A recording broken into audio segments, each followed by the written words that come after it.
Hello friends, आज की class के अंदर कंप्लीट मध्यकालीन भारत का इतिहास है। इसका मैं हैंड रिटन नोट्स के रूप में रिवीजन करवा रही हूँ। तो आज की क्लास है वो वेरी वेरी इंपॉर्टेंट होने वाली है। जो भी आपके एग्जाम है, चाहे तो स्टेट लेवल के हो या फिर आपके केंद्र के अंदर से एसएससी जीडी हो या एसएससी सीजीएल हो, सभी एग्जाम्स के लिए वेरी वेरी इंपॉर्टेंट होने वाली है। क्योंकि मध्यकालीन इतिहास के नोट्स हैं वो बहुत कम मिलते हैं और अपने पास में भी इतना मैटर नहीं है, तो मैं ये हैंड रिटन नोट्स के रूप में रिवीजन करवा रही हूँ। तो क्लास को आपको लास्ट तक देखनी है। चलो क्लास को शुरुआत करते हैं। मध्यकालीन भारत का इतिहास है ये 20 जून 1712 से लेके 23 जून 1757 तक का काल है। और इसका पहले नाम था स्टर्लिंग इंडिया। तो स्टर्लिंग इंडिया यानी संघर्ष भारत है, ये इसका नया नाम है वो कर दिया गया है। तो नया नाम क्या है मध्यकालीन भारत का? तो स्टर्लिंग इंडिया है। और इसको 5 अध्यायों के अंदर बांटा गया है। पहला है भारत पर विदेशी आक्रमण, सेकंड है दिल्ली सल्तनत की स्थापना, थर्ड है मुगल साम्राज्य और फोर्थ है मराठा साम्राज्य। तो मराठा साम्राज्य के अंदर छत्रपति काल है और पेशवाओं का काल है। 5 है सामाजिक धार्मिक सुधार आंदोलन।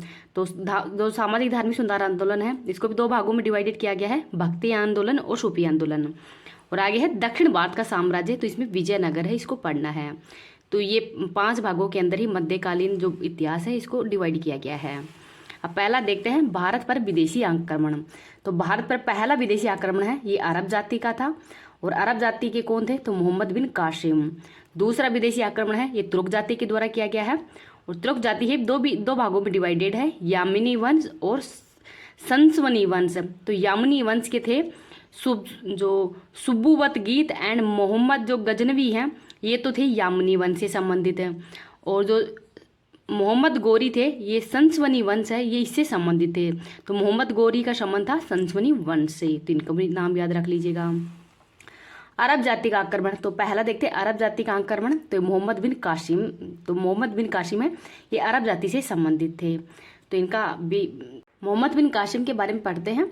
भारत पर आक्रमण के लिए ही जो अरब खलीफा वालिदा ने ही अपने सेनापति अल हज्जाज को नियुक्त किया था।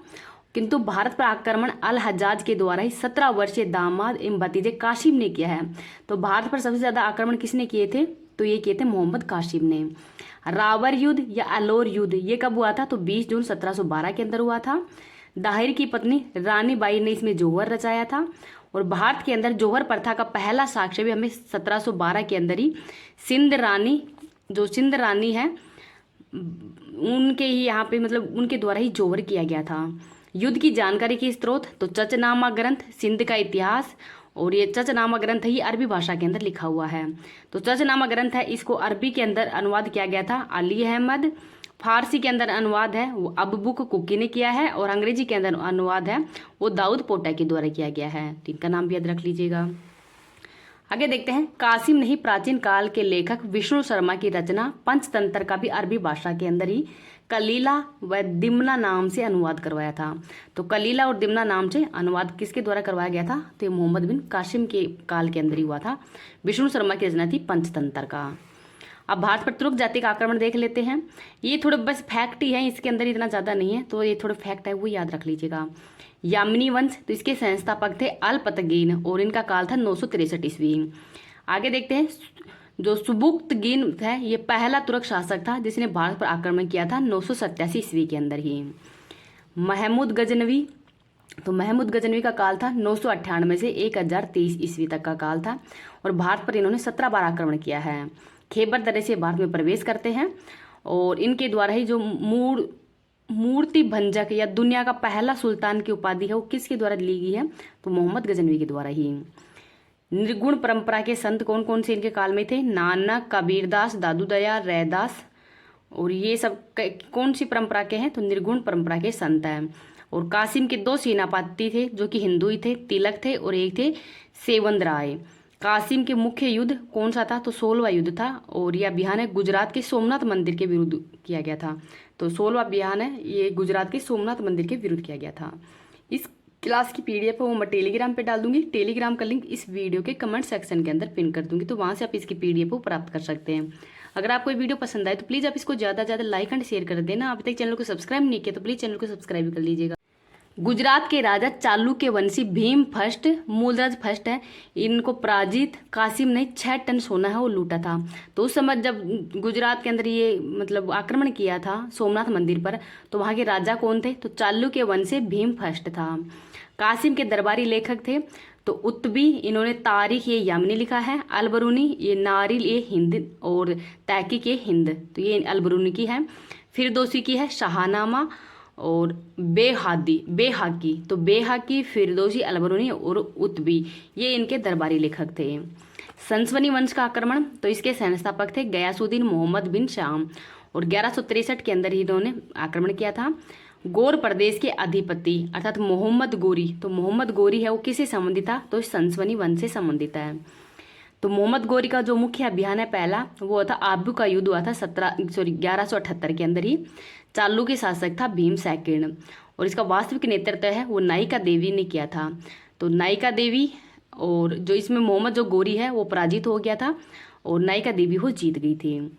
गोरी की भारत में प्रथम पराजय हो तराई का प्रथम युद्ध कहाँ हुआ था? हरियाणा के अंदर हुआ था। ये 1191 के अंदर हुआ था, पृथ्वीराज चौहान और मोहम्मद गोरी के मध्य। और इसमें पहले युद्ध के अंदर तो मोहम्मद गोरी की पराजय हुई थी, और सेकंड युद्ध जो 1192 में हुआ था उसमें मोहम्मद गोरी है वो जीत गया था। गोरी भारत के अंदर मुस्लिम साम्राज्य के संस्थापक माने जाते हैं। तो वास्तविक संस्थापक कौन है मुस्लिम साम्राज्य के? तो मोहम्मद गोरी थे।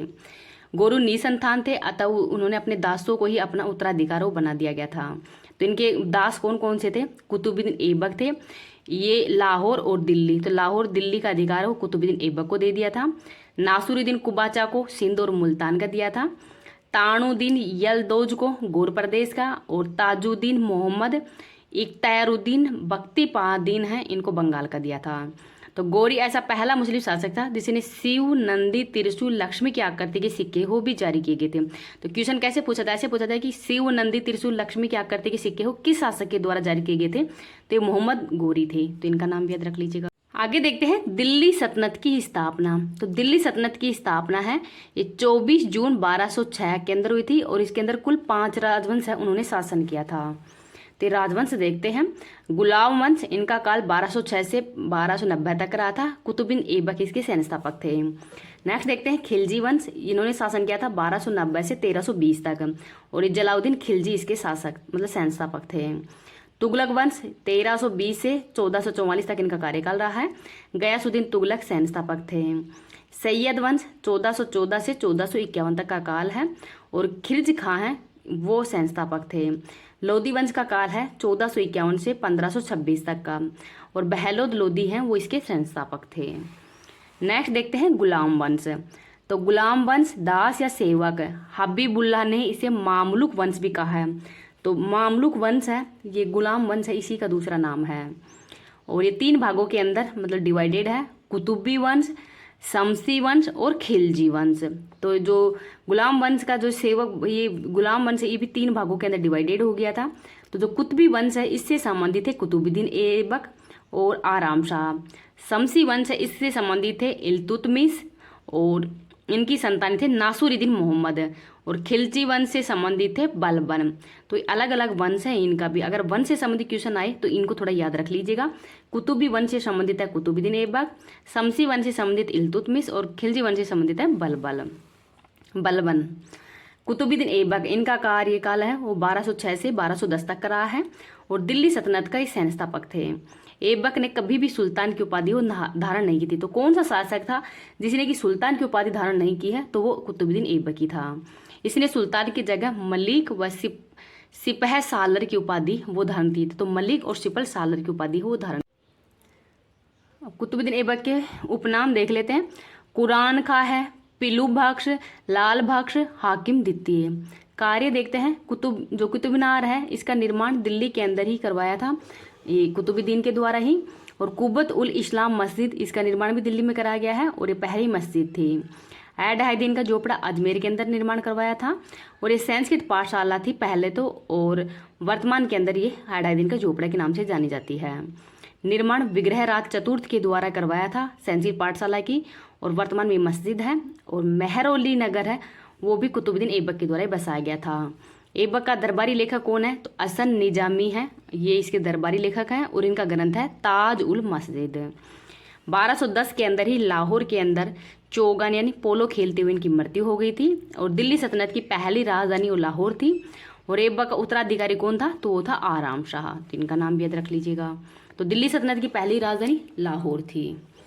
नेक्स्ट देखते हैं शमसी वंश से संबंधित है इल्तुतमिश। तो इल्तुतमिश है वो कौन से वंश से संबंधित है? तो शमसी वंश से संबंधित है। इनका काल 1210 से लेकर 1236 तक रहा है। और दिल्ली सल्तनत का जो वास्तविक सैन्य स्थापक है वो इल्तुतमिश ही था। सुल्तान की उपाधि लेने वाला भी पहला शासक इल्तुतमिश ही है। लाहौर से दिल्ली को राजधानी बनाने वाला शासक भी इल्तुतमिश ही था, क्योंकि कुतुबुद्दीन ऐबक के समय तो राजधानी दिल्ली मतलब लाहौर थी, और इल्तुतमिश ने लाहौर से राजधानी है वो दिल्ली बनाया था। कार्य देखते हैं। 2 नवीन मुद्राएं जारी की थी, चांदी का टका और तुर्कान ए चेहलगामियन चालासी गुट है, जो 40 गुट है उसका निर्माण भी इनके द्वारा किया गया था। इल्तुतमिश के कार्य देखते हैं। इन्होंने 2 नवीन मुद्राएं जारी की, चांदी का टका जारी किया और तुर्कान ए चेहलगामी या जो 40 गुट है इसका निर्माण भी इनके द्वारा किया गया था। इसमें 40 तुर्क मुसलमानों का समूह है। एक था शुरू किया था जमीन का टुकड़ा। तो एक था मतलब जमीन का टुकड़ा, ये आपके जो भी इनके काम करने वाले जो भी इनके दास थे उनको ये एकता दिया करते थे। मध्यकाल में एकता जारी करने वाला पहला शासक गौरी था। तराइन का तृतीय युद्ध 1215 से 16 के मध्य हुआ था, यमदोद और इल्तुतमिश के मध्य। इल्तुतमिश ऐबक का दास था और इसे दास का दास भी कहा जाता है। तो दास का दास किसे कहा जाता है? तो इल्तुतमिश को कहा जाता है। इल्तुतमिश के बारे में देखते हैं कि भारत में मकबरा निर्माण की जो शैली है उसके जनक भी इनको ही कहा जाता है। भारत का पहला मकबरा सुल्तानगढ़ी का मकबरा है दिल्ली के अंदर, और 1232-33 के अंदर ही ग्वालियर के राजा मंगल देव को पराजित किया। इस खुशी के अंदर ही अपनी पुत्री रजिया के नाम की मुद्राएं भी इनके द्वारा जारी की गई थी। नेक्स्ट देखते हैं इल्तुतमिश के उत्तराधिकारी। तो रजिया सुल्तान है, ये इनकी बेटी थी और 1236 से लेकर 1240 तक इनका काल रहा था। भारत की एकमात्र महिला सुल्तान है और रजिया ने ही अबिसिनियाई दास यानी जलाउद्दीन याकूत के नेतृत्व में ही गैर तुर्क चालीसा है उसका गुट किया था। इनके द्वारा जो इल्तुतमिश है इनके द्वारा तो मतलब इसमें तुर्क ही शामिल थे चालीसा गुट में, लेकिन रजिया सुल्तान के द्वारा गैर जो तुर्क चालीसा गुट है उसका निर्माण किया था। रजिया ने याकूत को अमीर ए आखुर का पद भी दिया था और इनके काल के अंदर ही भटिंडा के गवर्नर मलिक अल्लुनियाख्त विद्रोह भी हुआ था। रजिया ने बुर्का और पर्दा त्याग कर जो कुबा यानी कोट और कुल्हा यानी टोपी धारण की थी। इतिहासकार एल किस्टन लिखा है कि रजिया भारत की ही नहीं बल्कि विश्व के महान मुस्लिम शासकों में से एक होती अगर वह महिला नहीं होती। तो ये कथन किसका है? तो ये एली किस्टन का है। नेक्स्ट शासक देखते हैं बलबन। तो इनका कार्य है वो 1265 से लेकर 1287 तक का रहा है और ये पहला सुल्तान है जिसने कि राजत्व सिद्धांत प्रतिपादित किया था। सुल्तान को जिले ही अल्लाह यानी धरती पर खुदा की प्रति छाया भी इनमें बताया गया है और सुल्तान के पद को नियावत ए खुदा का प्रतिनिधि बताया गया है। बलबन ने ही रक्त एवं लोहो की नीति है जारी की थी, अर्थात आयरन एंड ब्लड की पॉलिसी है वो बलबन के द्वारा ही जारी की थी। बलबन के कार्य देखते हैं। नौरोज त्योहार इन्होंने मनाना शुरू किया था। 2 नवीन विभाग बनाए थे, दीवान ए अर्ज ये सैन्य विभाग था और दीवान ए बरीद ये गुप्तचर विभाग था। बलबन ने 40 गुट है इसको समाप्त किया था। तो 40 गुट को चालू करने वाले कौन है? तो 40 गुट को मतलब जो 40 गुट है इसको शुरू करने वाले तो इल्तुतमिश थे और इसको समाप्त करने वाले थे बलबन। तो समाप्त करने का कारण था क्योंकि बलबन है वो स्वयं भी 40 गुट का सदस्य रह चुका था और 2 नवीन प्रथाएं शुरू की थी इनके द्वारा, सिजदा यानी झुककर सलाम करना और पाबोसा यानी घुटने के बल बैठकर या लेटकर सलाम करना। तो इनको भी याद रख लीजिएगा, पाबोसा क्या होता है और सिजदा क्या होता है। अगला वंश देखते हैं खिलजी वंश। गुलाम वंश वो समाप्त हो गया है। इसके महत्वपूर्ण फैक्ट वो अपन देख लिए हैं। खिलजी वंश के बारे में देखते हैं। इसके सैन्य स्थापक थे जलाउद्दीन खिलजी और इनका कार्य 1290 से 1296 तक की रहा है। ओल्डेस्ट सुल्तान है और इसने किलो खड़ी यानी किलो गड्डी नगर हो बसाया और राजधानी तो जो तीसरी राजधानी है दिल्ली सल्तनत की वो है किलो गड्डी। पहली थी लाहौर, सेकंड थी दिल्ली और थर्ड राजधानी है किलो गड्डी। अलाउद्दीन खिलजी तो इनका कार्य 1296 से लेकर 1316 तक रहा है और इनको नाम है अली या गुड शार्प। प्रसिद्ध नाम है अमीर खुसरो, अमीर खुसरो ने ही इन्हें विश्व का सुल्तान कहा है और पृथ्वी के शासकों का सुल्तान, युग का विजेता, जनता का चारावाह, ये सब अमीर खुसरो के द्वारा ही इसको जो उपाधि हो दी गई थी। ये स्वयं को सिकंदर शाहनी का दूसरा सिकंदर भी कहा जाता है। इसे अमीर खुसरो एवं इस्मानी ने ही एक भाग्यशाली व्यक्ति भी कहा। एक भाग्यशाली सैनिक बाबर को कहा है लेनपुल के द्वारा, और एक भाग्यशाली राजा मालदेव राठौड़ को कहा है फारसी लेखकों ने। और अमीर खुसरो ने इसामी ने ही एक भाग्यशाली व्यक्ति किसको कहा, तो वो कहा है अलाउद्दीन खिलजी को। अब इसके महत्वपूर्ण अभियान देख लेते हैं। उत्तर भारत के 6 राज्य जीते हैं इन्होंने। गुजरात के अंदर 1299 में राजा करण बघेल है इनके विरुद्ध युद्ध किया था। राजस्थान में रणथंभौर 1301 के अंदर ही, और उस समय हमीर देव चौहान के विरुद्ध इन्होंने युद्ध किया था। चित्तौड़ में 1303 के अंदर ही रतन सिंह के विरुद्ध, और इनकी रानी थी पद्मनी, उन्होंने जोहर किया था। मालवा में 1305 के अंदर ही महल्क देव शासक थे। सिवाड़ा में 1308 के अंदर ही शीतल देव चौहान के विरुद्ध, और जालोर में 1311 के अंदर ही कान्नड़ देव के विरुद्ध। दक्षिण के अंदर 4 राज्य थे। देवगिरी के अंदर हुआ था 1306 से 7 के मध्य। वारंगल 1309 के अंदर ही प्रताप रुद्रदेव शासक थे, और द्वार समुंदर 1310 के अंदर ही वीर वल्लभ थर्ड है ये शासक थे, और मदुरै में 1311 के अंदर ही वीर पांडे शासक थे। अलाउद्दीन खिलजी के कार्य देखते हैं तो इन्होंने दाग व हुलिया प्रथा जारी की है। बाजार नियंत्रण प्रणाली यानी मूल्य नियंत्रण प्रणाली है वो भी इनके द्वारा ही जारी की गई थी, और 2 नवीन विभागों का गठन किया गया था। दीवान ये रियासत बाजार नियंत्रण, और दीवान ये मुस्तखराज यानी राजस्व वसूली, ये विभाग इनके द्वारा जारी किए गए थे। और दिल्ली के पास ही सिटी नामक नगर बसाया और इसे अपनी चौथी राजधानी बनाई थी। तो दिल्ली सल्तनत की चौथी राजधानी कौन थी, तो सिटी नामक शहर बसा के अलाउद्दीन खिलजी के द्वारा ये राजधानी बनाई गई थी। आगे देखते हैं तुगलक वंश। तो गयासुद्दीन तुगलक, इनका कार्य 1320 से 25 तक रहा है, और पहला सुल्तान था जिसने सिंचाई के लिए नहरें बनवाई थी। इनका एक सूफी संत था नियामुद्दीन औलिया से मनमुटाव होने के कारण ही जो औलिया साहब हैं इन्होंने भविष्यवाणी की थी कि हैरोज दिल्ली दूर अस्त, अर्थात श्रीमान दिल्ली दूर है, और ये पहले शासक थे जिन्होंने गाजी की उपाधि धारण की थी। और गयासुद्दीन तुगलक का मूल नाम था गाजी मलिक। आगे देखते हैं मोहम्मद बिन तुगलक। कार्य है मतलब इनका काल है 1325 से 1351 तक का। मूल नाम नोना खान, नोना शाह, जोना खां, और हेनरी इलियट एच एल्फिस्टन ने कहा कि सुल्तान का सबसे बुद्धिमान बेवकूफ़, मतलब सुल्तान सल्तनत का सबसे बुद्धिमान बेवकूफ़ था। ये किसके द्वारा कहा गया है, तो हेनरी इलियट एच एल्फिस्टन के द्वारा। सल्तनत का सबसे ज़्यादा पढ़ा लिखा शासक भी था, लेकिन सबसे असफल शासक भी मोहम्मद बिन तुगलक ही था। व्यावहारिक प्रशासक नहीं था। और एल्फिस्टन लिखा है कि सुल्तान में पागलपन का कुछ अंश है वो मौजूद था। और मृत्यु पर बदायूं ने लिखा है कि सुल्तान को आज अपनी प्रजा से और प्रजा को सुल्तान से मुक्ति मिल गई है। तो ये किन के मतलब किसके द्वारा कहा गया है, तो ये बदायूं ने कहा है मोहम्मद बिन तुगलक के लिए। मोहम्मद बिन तुगलक की योजनाएं देखते हैं। इन्होंने दुआब के अंदर वर्दी कर है वो लागू किया था, लेकिन ये असफल हो गई थी। अमीर एक काही विभाग का गठन किया था। अमीर ये कोही विभाग का गठन किया गया था, कृषि विभाग। और इसने ही किसानों को तकावी भी दी थी, अर्थात सोन द्वार ऋण है वो भी दिया था। राजधानी परिवर्तित की थी। सिटी नगर से दौलताबाद है जो अहमदनगर महाराष्ट्र है, यहाँ पर इन्होंने राजधानी परिवर्तित की थी। और ये सल्तनत की 5वीं राजधानी है। सांकेतिक मुद्रा का जो प्रचलन है, जैसे जो कागजी मुद्रा है, इसका प्रचलन भी इनके द्वारा किया गया था। और खुरासान अभियान, मध्य एशिया के अंदर खुरासान अभियान ये भी शुरू किया था। इब्न बतूता भारत आया था मोरक्को से, और इब्न बतूता की पुस्तक का नाम है रोहिला, जो कि अरबी भाषा के अंदर लिखी गई है। तो इनका नाम भी याद रख लीजिएगा। नेक्स्ट आकर देखते हैं फिरोज शाह तुगलक। काल है 1351 से 88 तक का। इसे हेनरी इलियट एवं एल्फिस्टन ने ही दिल्ली सल्तनत का अकबर भी कहा है। दरबारी लेखक थे जियाउद्दीन बर्नी, जिसने कि सच्चा मुसलमान भी कहा है। तो दरबारी लेखक जियाउद्दीन बर्नी ने ही फिर जो फिरोज शाह तुगलक है इनके बारे में कहा है कि ये सच्चे मुसलमान थे। सिंचाई के लिए सर्वाधिक 5 नहरों का निर्माण किया है, और 23 कर इन्होंने समाप्त करके केवल शरीयत में ही उल्लेखित 415 प्रकार के कर वो ही जनता से लिए थे। जजिया जकात, तो जकात ये एराज। दीवान एक खैरात दया विभाग था। दीवान ये बंदगान दास विभाग है। और 16,000 दासों की इंडेक्स भी तैयार करवाया था। तो इस किसके द्वारा, सॉरी 1,60,000 जो दास हैं उनका इंडेक्स भी किसके द्वारा तैयार करवाया गया है, तो फिरोज शाह तुगलक के द्वारा। कार्य देखते हैं।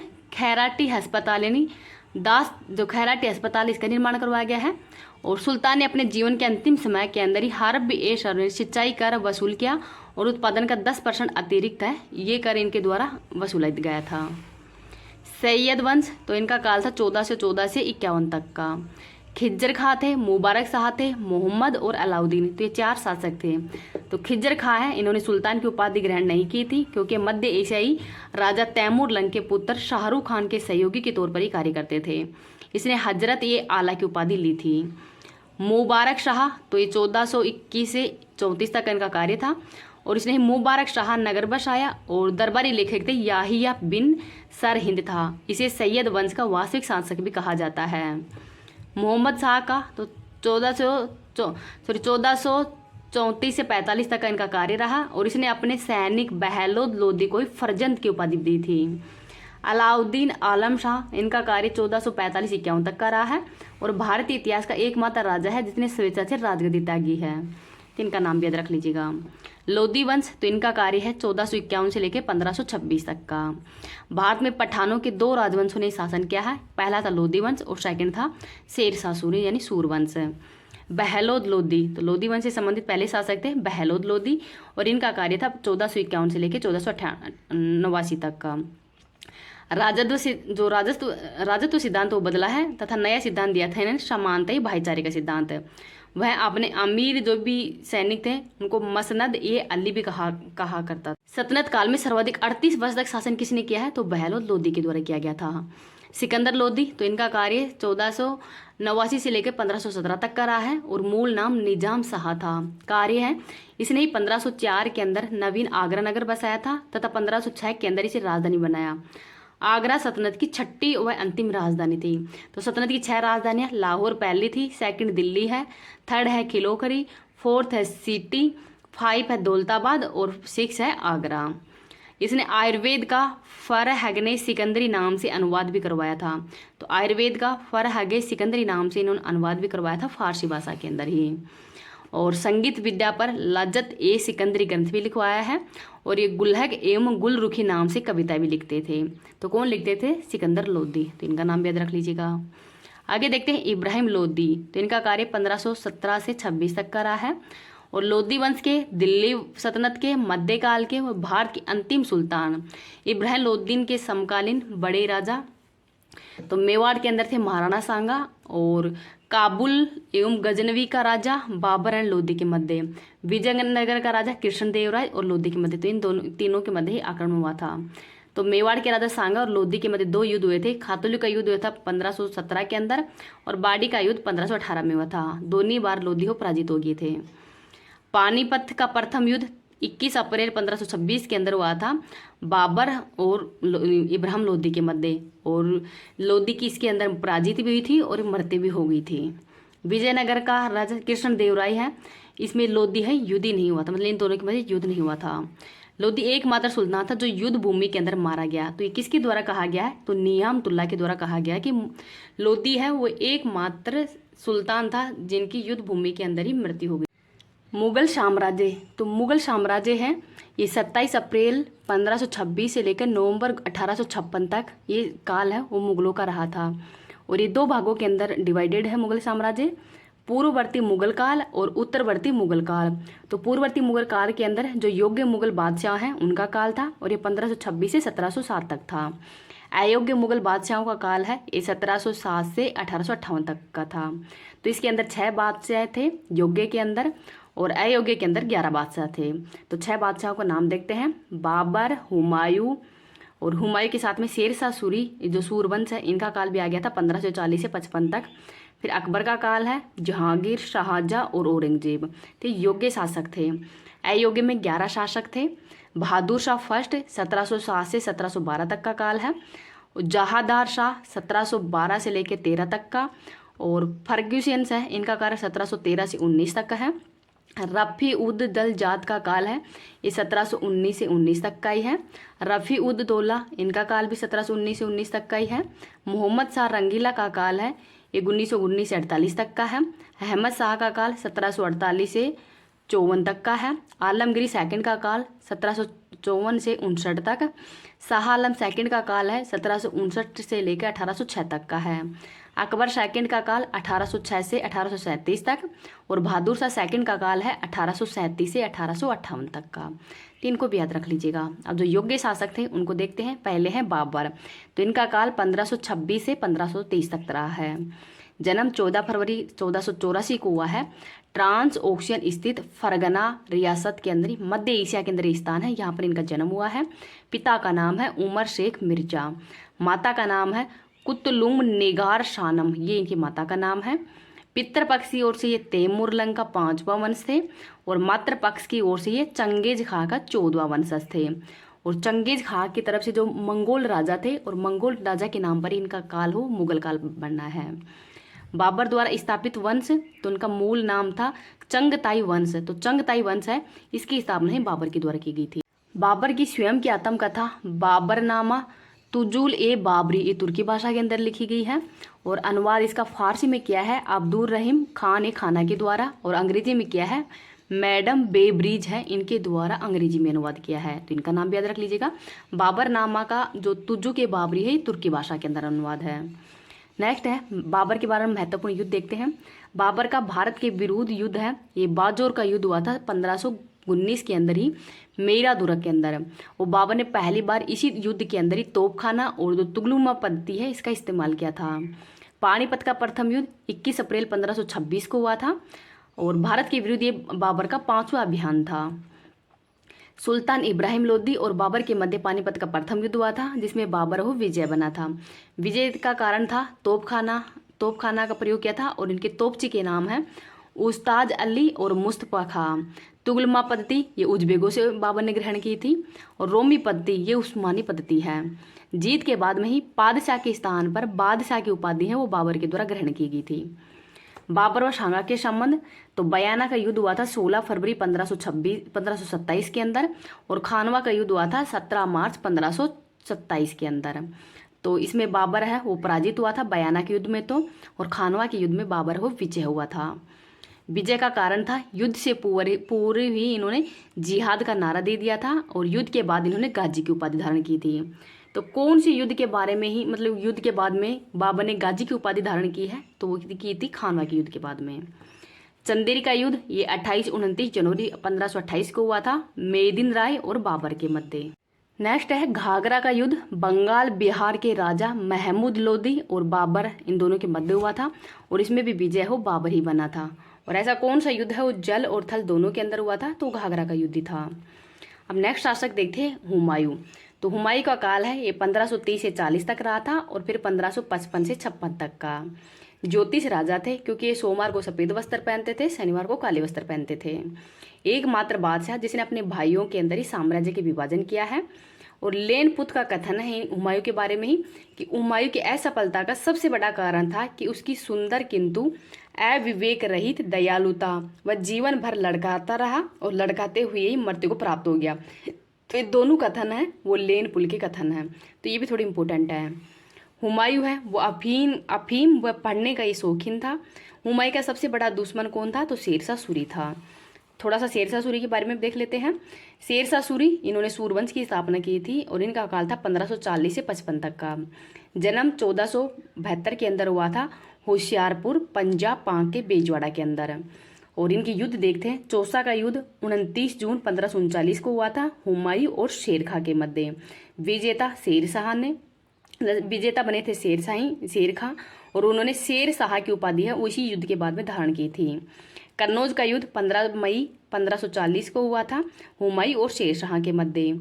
और इन्होंने नवीन सूरवंश की स्थापना वो कन्नौज युद्ध के बाद में ही रखी थी और इस स्थापना स्वयं को शेरशाह सूरी लिखा है, तो कौन से युद्ध में लिखा था, तो कन्नौज युद्ध के अंदर ही। गिरिसुमेल का युद्ध ये 15 जनवरी 1544 को हुआ था जेताराना पाली राजस्थान के अंदर है। तो मालदेव राठौड़ और शेरशाह सूरी के मध्य हुआ था और शेरशाह सूरी ने लिखा था कि मैं मुट्ठी भर बाजरे के लिए हिंदुस्तान की बादशाह खो चुका होता। तो कौन से युद्ध में कहा था ये, तो गिरिसुमेल का युद्ध हुआ था, उसी के अंदर ही शेरशाह सूरी के द्वारा ये कथन कहा गया था। शेरशाह सूरी के कार्य देखते हैं। डाक व सूचनाओं को ही द्रुत गति से एक स्थान से दूसरे स्थान पर भेजने के ही 1700 सराय धर्मशाला वो किन के द्वारा बनाई थी, तो शेरशाह सूरी के द्वारा ही। 4 मुख्य सड़कों का निर्माण किया था। सड़क है आजम जो कि जीटी रोड के नाम से भी जानी जाती है। सोने का अशरफ बनाया था। चांदी का रुपया भी इन्होंने शुरू किया था और तांबे का ट्राम सिक्का भी शेरशाह सूरी के द्वारा ही जारी किया गया था। सासाराम का मकबरा ये शेरशाह सूरी का ही मकबरा है और कनिगम ने ही सासाराम के बारे में लिखा है कि इसे ताजमहल से भी सुंदर बताया गया है, किसको, सासाराम को। अगला शासक देखते हैं अकबर। अकबर वेरी इंपॉर्टेंट है। अकबर का काल 1556 से लेकर 1605 तक का काल है। जन्म हुआ था 15 अक्टूबर 1542 को सिंध अमरकोट रियासत के ही राजा हिंदू वीर शाल के महल के अंदर इनका जन्म हुआ था। पानीपत का सेकंड युद्ध है, ये 5 नवंबर 1556 को लड़ा गया था। अकबर की तरफ से बैराम खां थे और बैराम खां विजय हुए थे, और आदिल शाह सूरी की तरफ से थे हेमू विक्रमादित्य। तो हेमू विक्रमादित्य हैं वो इसमें पराजित हुए थे। पेटीकोट गवर्नमेंट या घाघरा सरकार है, ये 1560 से 62 तक ही अकबर के समय चली थी, और इसमें 3 लोग शामिल थे, माहम अनग्गा, जीजी अनग्गा और आदम खां। तो इन 3 लोगों के द्वारा ये सरकारों चलाई जाती थी। अकबर के कार्य देखते हैं। 1567 से 68 तक मेवाड़ एंड चित्तौड़ विजय के उपलक्ष्य के अंदर ही फतेहनामा की घोषणा है वो अकबर ने की है।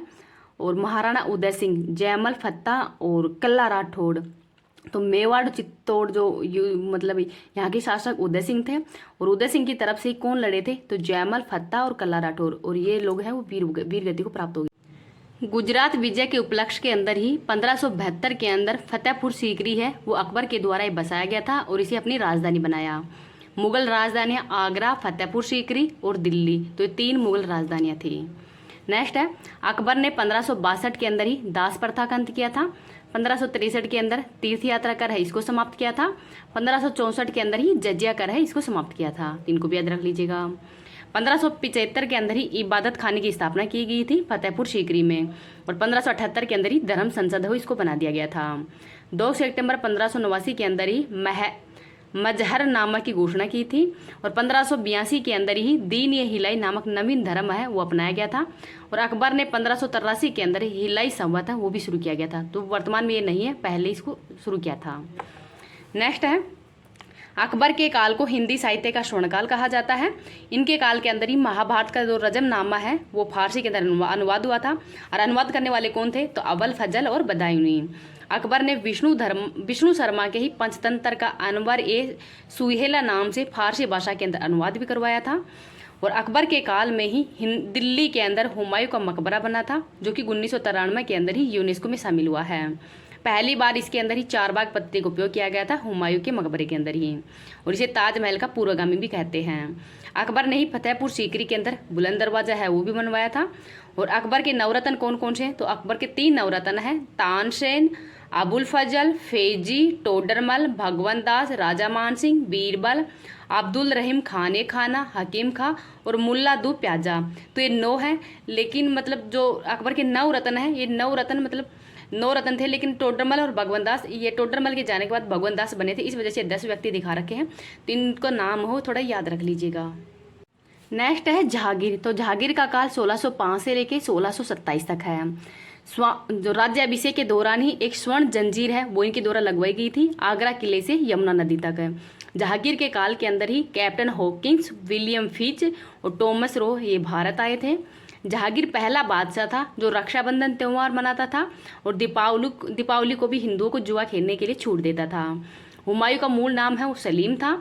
इनके काल के अंदर ही अकबर का मकबरा एतमादौला और गया बैग है इसका मकबरा भी बना था। और एतमादौला है ये भारत की पहली इमारत है जिसमें पित्राधुरा शैली है इसका प्रयोग किया गया था। जहांगीर का काल है ये चित्रकला का स्वर्णकाल भी माना जाता है, और इन्होंने ही आगरा के अंदर चित्रशाला है इसका निर्माण भी करवाया था, और स्वयं भी ये चित्रकार थे। मुख्य चित्रकार है उस्ताद मसूर, तो पशु पक्षियों के चित्र बनाते थे, और अब्दुल हसन है ये मानव चित्रण करते थे। जहांगीर के द्वारा ही फारसी भाषा के अंदर स्वयं की आत्मकथा भी लिखी है, फुतुहात ए फिरोज शाही। तो फुतुहात ए फिरोज शाही है ये जहांगीर की आत्मकथा है, फारसी भाषा के अंदर लिखी गई है, तो इसको भी याद रख लीजिए। नेक्स्ट है शाहजहाँ। तो शाहजहाँ का काल है 1628 से 1678 तक का है। शाहजहाँ के काल को स्थापत्य कला का स्वर्णकाल माना जाता है। जैसे जहांगीर के काल को चित्रकला का स्वर्णकाल माना जाता है, अकबर के काल को हिंदी साहित्य का स्वर्णकाल माना जाता है, वैसे ही शाहजहाँ के काल को स्थापत्य कला का स्वर्णकाल माना जाता है। इन्हें इमारतों का बादशाह भी कहते हैं। फ्रेंच यात्री वर्नियर, वट्रेनियर तथा इटालियन यात्री मनुच्ची ने भारत की इनके समय यात्रा की थी। स्थापत्य के अंदर आगरा का ताजमहल, दिल्ली का लाल किला और जामा मस्जिद है, इनका निर्माण शाहजहाँ के काल के अंदर हुआ था। ताजमहल तो अर्जुन मुंदो बानो बेगम, तो मुमताज महल है ये इनकी पत्नी का नाम है, इनकी याद के अंदर ही ताजमहल का निर्माण किया गया था। सफ़ेद संगमरमर से निर्मित है और मकराना नागौर का ये संगमरमर लगाया गया था। इसमें बनने में 22 वर्ष समय लगा था और लागत आई थी इसकी 9 करोड़ रुपए। दुनिया के 8 अजूबों के अंदर ये शामिल है। वास्तुकार है अहमद लाहौरी, शिल्पी थे उस्ताद ईसा खां, सुलेख कुरान की आयतें दिखाई गई थी अमान खां सिराजी के द्वारा, और गुम्बद तुर्की के शेख इस्माइल रंग अफरीदी है उनके द्वारा एक गुम्बद बनाया गया था। नक्काशी की है कन्नौज के मोहनलाल ने, और नींव रखी थी लकड़ी की नींव पर ये ताजमहल है वो बना हुआ है। औरंगजेब, तो औरंगजेब का काल है ये 1658 से लेकर 1707 तक का काल है। गाजी की उपाधि इन्होंने धारण की थी। नौरोज त्यौहार है इन्होंने मनाना समाप्त किया है। सिक्कों पर कलमा खुदवाना भी इन्होंने बंद कर दिया था। इन्हें हाफिज द्वितीय भी कहते हैं क्योंकि कुरान कंठस्थ है वो इनको याद थी। इन्हें जिंदा पीर के नाम से भी जाना जाता है क्योंकि शरीयत को अपने शासन का इन्होंने आधार बनाया था। और 1671 के अंदर ही मंदिर तोड़ने की जो मुहिम है वो भी औरंगजेब के द्वारा ही शुरू की गई थी। 1689 के अंदर ही जजिया कर है वो इन्होंने पुनः लागू किया था, और जजिया कर को समाप्त हुआ अकबर ने किया था। 1678 के अंदर ही औरंगाबाद के अंदर ही अपनी पति दिलराश बानो बेगम का मकबरा है वो बनाया था, जिसे बीबी का मकबरा के नाम से भी जाना जाता है। कुशल ये वीणा वादक थे, और औरंगजेब के काल को स्थानीय क्षेत्रीय कलाओं का स्वर्णकाल कहा जाता है। नेक्स्ट देखते हैं मराठा साम्राज्य। तो इसमें इसको 2 भागों में डिवाइडेड है, छत्रपति राजाओं का काल और पेशवाओं का काल। जो छत्रपति थे ये राजा थे और पेशवा ये प्रधानमंत्री थे। तो इसके अंदर शिवाजी महाराज थे, संभाजी, राजाराम, ताराबाई, साहू। और पेशवाओं के अंदर थे बालाजी विश्वनाथ, बाजीराव फर्स्ट, बालाजी बाजीराव, माधवराव, नारायण राव, माधव नारायण और बाजीराव सेकंड, ये थे पेशवाओं का काल। तो शाहजहां अप्पा साहब है ये 1848 के अंदर ही लॉर्ड डलहौजी ने राज्य हड़प नीति के अंतर्गत ही इसे ब्रिटिश साम्राज्य के अंदर मिला लिया था साहू के समय ही। छत्रपति शिवाजी, तो इनका जन्म 20 अप्रैल 1627 को हुआ था, और शिवनेर किले पुणे महाराष्ट्र के अंदर ही इनका जन्म हुआ था। पहली विजय 1643 के अंदर ही सिंहगढ़ का किला का किया था। पुरंदर की संधि 22 जून 1665 को हुई थी मिर्जा राजा जयसिंह और छत्रपति शिवाजी के मध्य। शिवाजी के 2 राज्याभिषेक हुए थे, एक तो 6 जून 1674 को हुआ था काशी के पंडित गंगा भट्ट विश्वेश्वरैया जी के तत्वज्ञान में, और सेकंड हुआ था तांत्रिक थे निश्चलपुरी गोस्वामी के द्वारा। छत्रपति की उपाधि ली थी इन्होंने, रायगढ़ को अपनी राजधानी बनाई थी। इनके दरबार में अष्टप्रधान थे, केवल सलाहकारी थे ये। पेशवा प्रधानमंत्री होते थे, अहमद ये मजूमदार होते थे, वाक्या नतीश या मंत्री होते थे, सुरू नवीस और दबीर, सेन करटे, सीर ए नौबत, पंडितरान और न्यायाधीश। तो ये 8 ये मंत्रिमंडल के अंदर ही शामिल थे। तो इनका नाम भी याद रख